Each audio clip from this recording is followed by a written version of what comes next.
Hi there mga beloved kong soulmates. Welcome to Renzo Tarot Channel. Andito naman po ang inyong lingkod para pagsamahan natin ang isang soulful and meaningful na tarot reading dito lamang sa inyong lagi naabangan. Sinusubaybayan at pinakamahal na Renzo Tarot Channel. Mega shoutout po sa lahat ng ating soulmates sa buong Pilipinas na lagi nakaabang at nanonood, lalong-lalo na sa ating mga soulmates na overseas Filipino workers or OFWs na lagi nakaabang. Nagbibigay na nakakataba sa puso na komento at mensahe sa kanilang mga videos na napapanood. Okay, kapag bago po kayo sa ating channel, huwag niyo pong kalimutan mag-like, mag-comment po kayo pag nakaresonate kayo sa ating video ngayon. And of course, don't forget to subscribe at click na the notification bell para lagi tayong updated sa mga susunod nating videos na pagsasamahan. Sige, ang atin pong reading ngayon ay reading for December 1 to 15, 2024 para sa mga nasa sign ng Capricorn. Capricorn, ulitin ko. Napakaraming mga nasasign ng Capricorn na nag-aantay na ng kanilang reading sapagkat napakaraming mga Capricorn ng medyo napakaraming katanungan bakit ang dami nilang mga weird things na nararanasan sa ngayon. Parang sometimes malungkot, nakakapanghina, but there are days na parang okay, positive yung energy na kailangan nararamdaman. Okay? Sige, tingnan natin. Isa pa.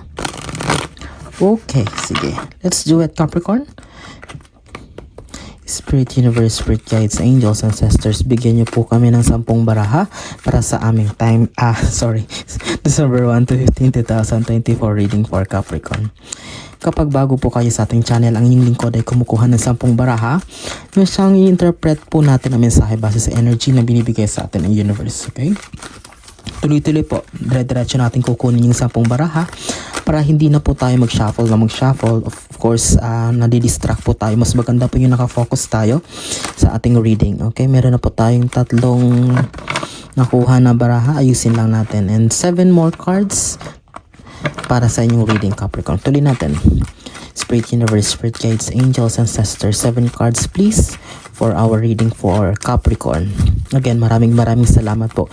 Hindi po ako magsasawa araw-araw ulit-ulitin na magpasalamat sa inyo sapagkat yung wala kayo, mga pinakamahal kong soulmates, ay wala po ang success ng Renzo Tarot Channel.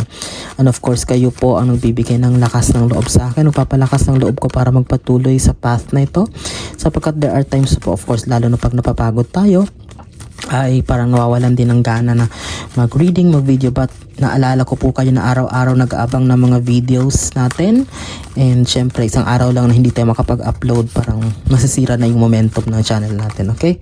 Kaya konting intindi na lang po kung sometimes parang medyo mahina yung audio, parang ganun po, ay hindi pa po dumadating in order kong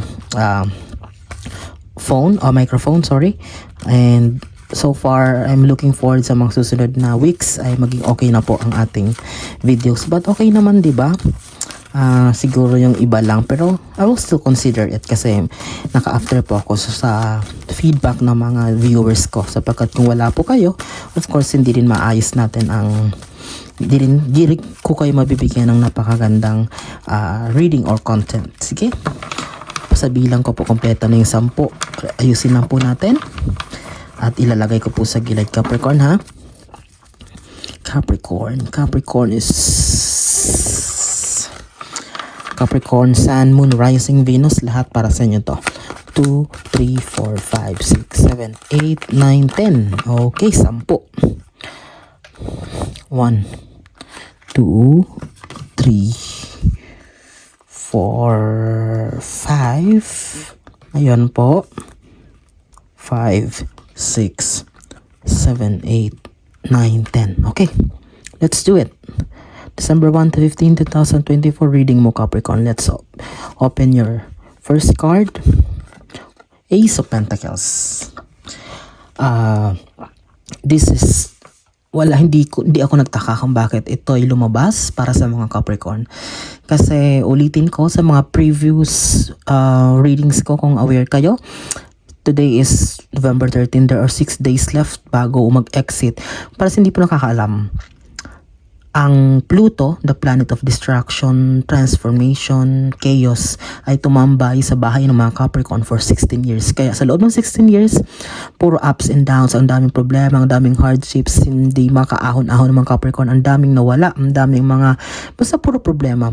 But the good thing is after 16 years, mag-exit na si Pluto sa bahay nila sa November 19, 2024 at magmo-move sa Aquarius. That's why sinasabi ko, meron karamihan sa mga Capricorn na ngayon ay parang nafe-feel na yung positivity, parang iba na yung nararamdaman nila, yung iba nakaka-receive na ng parang ang daming overwhelming blessings. Although yung iba naranasan ay parang na-lay off sa trabaho, nag-break ng jowa, parang naghiwalay ng asawa after all, pero but most of them are saying na parang still wala silang pinagsisihan, wala silang guilt feeling na naramdaman, parang hindi sila apektado. Yes, that's what you're going to feel, lalong-lalo na palapit 6 na araw na lang at you will be embarking on a journey of a new life. You will be starting from the scratch, simula na naman, but sabi ko nga, ulitin ko, pangalawang chance natin to, hindi na muli babalik sa buhay natin ng mga Capricorn ang Pluto. That's why ngayon, itong chance na bibigay sa inyo na humalis na si Pluto, ayusin nyo na. That's why wag nang ulitin ang mga past mistakes ng nakaraan sa 16 years at gawin ang lahat for the betterment. But this Ace of Pentacles card, ang pinapakita nito na ng Capricorn, you will be transforming in a life na not only, mas lagi ko sinasabi, mostly ang transformation na mararanasan ng Capricorn ay may kinalaman sa pera, sa career, paglago, pag-improve ng buhay na for 16 years ay hindi talaga naranasan man nila, pero hindi totally talaga yung talagang bonggang-bongga because of the ups and downs. Okay? Pangalawa is the King of Cups. Wow. Ayun o. Cups represents your ambitions, dreams, career, long-term goals sa buhay. But since the King of Cups is facing right, ibig sabihin nakarap na siya, it means talaga you are on the right path. Nasa tamang direction ka na. Ulitin ko, there are still 6 days left. Siguro magugulat kayo why the other days you are feel okay, this coming days you are not okay. Huwag ka magpa-apekto dyan. That is not anxiety. Hindi yan, wala kang problema sa buhay, wala kang sakit, wala kang nararamdaman. Epekto lang yan ng placements ng planeta sa buhay niyo, Capricorn, lalong-lalo na malapit na. Kung napapansin nyo, di ba? This week, 1 linggo, pero ilang bagyo ang pumasok. 'Di ba? 3, 4. Yes, that's kasi hindi lang to basta hindi lang to normal na kala mo ay magmo-move na si Aquarius, si Pluto sa Aquarius. Okay, that's it. No. This is a major, kumbaga sa makasaysayan ito kung sa history. Kasi after 16 years, ngayon lang naman mangyayari to na magmo-move ang isang planeta sa isang posisyon. So, sabihin talagang hindi lang yung buhay ng tao, but of course, the environment, the world itself, the earth, yung vibration ng earth maapektuhan. Kaya hindi na nakapagtataka. Okay, that's why maraming bagyo, may mga lindol or whatsoever.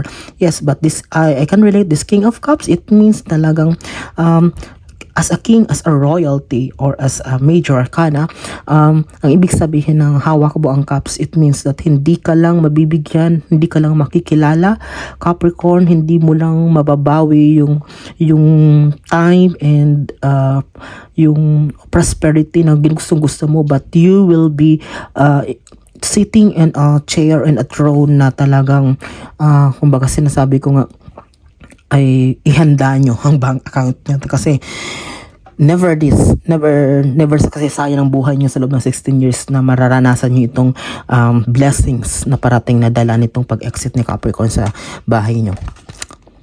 Pangatlo is 4 of Swords. Diba sabi ko sa inyo? What you are feeling right now, maybe siguro yung iba sa inyo Capricorn ay nalulungkot, parang walang gana pumasok sa trabaho, ayaw bumangon, or something wrong.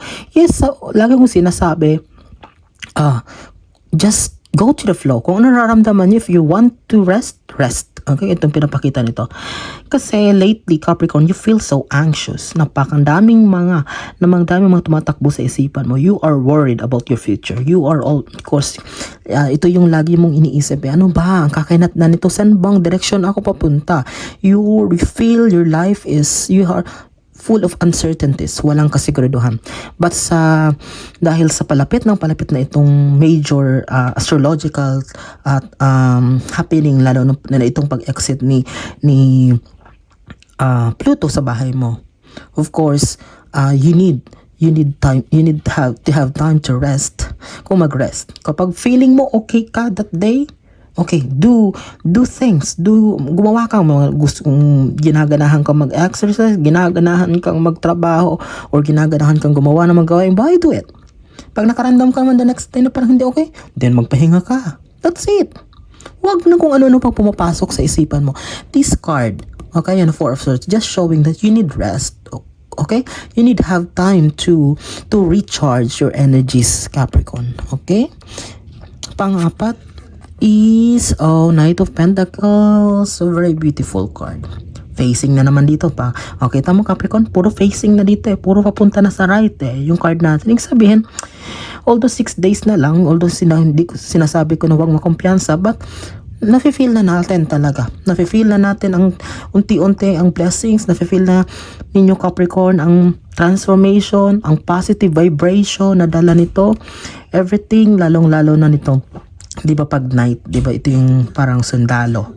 Ayun nakagaling siya sa laban kasi nakaisakay siya sa kabayo, but dahil umuwi na siya, nadala niya ang pentacles, ayun may offer siya, sabihin, ito ang pasalubong ko, ito yung dala ko nanalo ako yan yun, ibig sabihin, ano yung dala mo Capricorn, ano yung dala ng Knight of Pentacles pa uwi sa bahay?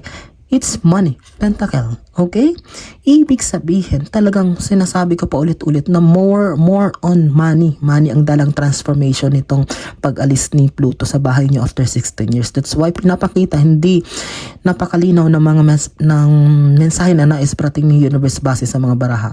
Knight of Pentacles, you will succeed, you will win in a battle, you will receive victory, lalong-lalo na may kinalaman sa pera. Congratulations, Capricorn Advance. I-claim nyo na yan. Okay, clear nyo. Meron pa kayong 6 days para ayusin ang iyong sarili. Para sa paghaharap nitong bagong buhay na yung kakarapin, Capricorn, clear your minds, clear your thoughts, clear your hearts with everything na mga nagpapabigat. Okay, tanggalin na lahat niyan. Tanggalin na lahat ng mga toxicities. Kasi, alam mo yun, parang di ba ang hirap na parang may papasok ko sa isang tapos ang dami mong dala-dala. Of course, hindi papasok ang blessings dyan. Sinasabi ko sa iyo, Capricorn. Four of Cups. Thinking of new ways, or marang iba sa inyo siguro parang nagbago na. Ang nagbago ang gusto ko sabihin, parang nag-try na ng bagong path, nag-try na naman ng ibang venture na malayo dito. Siguro ito yung dala nitong pag-exit ni Pluto sa inyo, na susubukan mo naman yung ibang bagay, pero mostly itong mga sinusubukan mo ngayon ay parang ito talaga yung naka-inline ka. Ibig sabihin, ito talaga yung nakatadhana para sa ito yung gusto talaga ng universe na mangyari na gawin mo. Kasi lately yung mga ginawa mo, yes, okay naman, pero parang hindi talaga yun yung calling mo hindi talaga yun yung forte mo. Okay? But now, merong iba sa inyo na parang ginagawa na, nag-try na, naglumipat ng trabaho after na matanggal sa isang trabaho, susubukan na ito, susubukan ng gawin itong mga or everything, gagawin pa lang, nasa isip na, paplanuhin pa lang. Okay, with this Four of Cups, that would be beneficial for you, Capricorn, kasi yan na yung gusto mo. Mabibigyan ka na ng kalayaan, mabibigyan ka ng freedom, or parang, alam mo, nakawala ka na, ito na talaga yung gusto ko, pagpapatuloy ko nito. And do it. Okay, ibig sabihin pagpatuloy mo yan kasi you will be guided by the universe. Lalong-lalo na you, Capricorn, is also divinely protected as always. Ace of Wands, tingnan mo ha kung hindi malinaw ang baraha. Yung unang baraha, Ace of Pentacles, nakatapat siya. Ngayon, ang katapat niya, yung pang-anim na baraha is Ace of Wands. O, diba? Ano ibig sabihin nito? Kung ang Ace of Pentacles ay new beginning in terms of our transformation in terms of money, the Ace of Wands is transformation in terms of your emotions, in terms of your attitudes. Bagong chapter, sabihin maraming mababago sa pag-uugali mo, sa mindset mo, sa pagkatao mo. Kung dati Capricorn parang negative thinker ka, pessimistic ka, ngayon, magbabago na yan. You always positive ng laman ng buhay mo. Hindi ka na basta-basta papatol, matututo ka ng mag-deadma sa mga sasabihin, sa everything na talagang malayong-malayo sa dating ikaw ay magta-transform. Okay? Hindi natin pa rin question ng mga barahan. Napakalinaw ng mensahe. Pampito, Tower. Tower is ending, di ba? Sinasabi ko sa inyo kasi papasok kayo sa panibagong mundo na pangalawang chance nyo na ito para ayusin ang buhay nyo. I-receive ang blessings after all the 16 years of ups and downs, after the 16 years of pagkalugmok. The tower, the universe, ay pinapadala itong mensahe na tower na ibig sabihin may matatapos talaga. Di ba sinabi ko ulit-ulit, lumabas din to sa mga unang reading ng Capricorn. May matatapos, may matatanggal sa trabaho, may maghihiwalay, may mawawala ng pera, may everything. But sabi ko always, I'm always saying, okay, every time that we lose something, it creates space for what is really meant for you. Okay? Tagalogin ko, bawat pagkakataon na may nawawala or may tinatanggal sa atin, gumagawa ang universe ng space or ng puwang para sa kung ano talaga ang para sa iyo. Okay? Yan yung tatandaan mo. If there's an ending, may kapalit niya na mas malaki. Okay? Cheer up, Capricorn. Konting tis na lang. Oh, Knight of Wands. Okay. You still have 6 days, Capricorn. 6 days because Knight of Wands naka-face sa left. Sabihin, meron ka pang dapat ayusin in terms of your emotion. Meron ka pa daw unti. Akala mo okay na, akala mo prepared ka na dito sa November 19. But Capricorn, there are some of you na parang hindi pa talaga totally naiintindihan ang lahat na nangyayari. That's why have time for introspection, kilalanin ang sarili na maayos, mag-reflect, magmuni-muni, mapag-isa, and ayun, lahat ng mga mensahe ng universe base sa mga readings ko in the past. If you apply it in yourself na wag mag-worries, just go to the flow kung ano nararamdaman. If you're feeling anxious or negative, just take a rest. Kapag positibo naman ang nararamdaman, then do everything positive, okay? You just need stability. May 6 days ka para i-fix yan para paghandaan ito. But ito, it's all about emotion. Sabihin, may kailangan ka pang, may mga nilalabanan ka pa na unti-unting mga siguro hindi pa talaga perfect o kasi siguro sinabi mo sa sarili mo hindi ka napapatol, but sometimes nakakagawa ka pa rin ng mga kakapagbigay ka pa rin ng statements na pinapatulan mo pa rin itong mga kanegahan sa buhay mo. Okay, yan yung nakikita ko rito. May iba sa inyo na talagang sinabi nyo noon hindi lang kayo magpupuyat or but ginagawa nyo pa rin. This is just a minor fix or parang pag-aayos, but you still have 6 days. Okay, kayang-kaya nyo yung Capricorn. So mga kakapanood nito, please, okay, do it. Ito pa. Ayan, magkasunod sila. 9 of cards. Yung 9th card mo is the 10 of wands. Okay? Overwhelming. You are overwhelmed with responsibility. Siguro apektado ka dahil sa nararamdaman mo or Capricorn as a family-oriented person. Natural ito. Most of the Capricorns are the breadwinners of the family. But sinasabi ko sa inyo na don't worry or wag masyadong i-stress ang sarili, Capricorn. Don't pressure yourself. Yes, maaaring kausapin mo mga pamilya mo, kaibigan mo na don't pressure you also. Although kahit siguro wala ka naman silang sinasabi sa iyo, but nararamdaman nyo yan, nakikita nyo sa body language nila na bakit si Capricorn masaya pa na natanggal sa trabaho or bakit ganito, hindi mo lang maghanap, no? Ipaliwanag nyo sa kanila. Although maybe they don't believe you, but at least ikaw mismo, ipakita mo sarili mo. But this 10 of wands is just showing na ito, as a Capricorn, you are prone to overwhelming obligation, responsibility. Sa'yo nakaas ang lahat, sa lomo ang daigdig, parang kahit mga hindi mo nakargo ay parang kinakargo mo pa, labas na sa ano mo, sa area mo or sa circle mo ay inaako mo pa. Okay? At hindi mawawala yan kasi nakaano na yan sa atin yan. Nature nyo na yan, Capricorn. 10th and last card. Oh, this is a very beautiful. Lumabas din to lagi sa previous readings ko sa Capricorn, but I know yung iba ginawa na to. Meron pa siguro iba dyan sa inyo na hindi ginagawa to, ha? Ulitin ko. Reminder na universe, 10th and last card for you, Capricorn. We still have 6 days sa exit ni Pluto para harapin ang bagong buhay, buhay na puno ng pag-asa at blessings. You need to move away to a certain situation that is toxic, negative, na hindi na nakakatulong sa'yo in the long run. Ayan o. Ikaw na mismo magtanggal ng mga sword, mga sakit sa mga hinanakit, mga tampuhan or whatsoever, or maybe ikaw na mismo ang lumayo sa mga taong puro negative ang lumalabas sa bibig, puro negative ang nasa laman ng isipan, madadamay ka dyan, maihihigop mo yung energy nila, pati ikaw ikaw maapektuhan at lalo na pag dumating ang November 19 at hindi ka pa ready, of course may iiwan ka. Okay, although Capricorn ka, but sinabi ko po ulit sa inyo, you need to ready yourself. Okay, this is not a warning but this is a good warning para sa inyo kasi kailangan nating paghandaan itong once in a lifetime lang to. Kasi pag nakaalis na si Pluto sa bahay ng mga Capricorn, hindi na siya pabalik sa buong buhay nyo.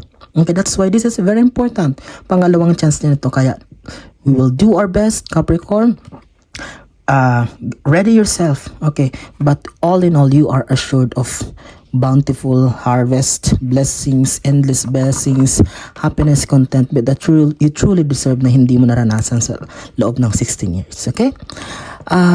Before we close our reading, sa mga tatanong po kung paano maka-avail ng personal reading, sa dulo po ng ating video, attach ko po ang Facebook ng Renzo Tarot Channel at dun po kayo mag-message para pag-usapan natin ang detalye kung paano kayo makapag-book ng personal reading sa inyong lingkod. Again, maraming salamat sa inyong walang sawang tiwala, support. I'm praying na marami nasa sign ng Capricorn na makapanood nito ngayon. And sa mga hindi pa nakasubscribe, please, nakita ko po sa aking analytics, 70% ng mga nanonood ay hindi po subscriber natin. Kaya please, yun lang pong hingin ko pong tulong po sa inyo. Subscribe, mag-like, mag-comment, share ang video natin, and of course click the notification bell para lagi kayo updated sa mga susunod nating videos. Maraming salamat. Hanggang sa susunod nating mga videos o reading na pagsasamahan, pinakamahal kong Capricorn, mag-iingat kayo lagi and God bless us all.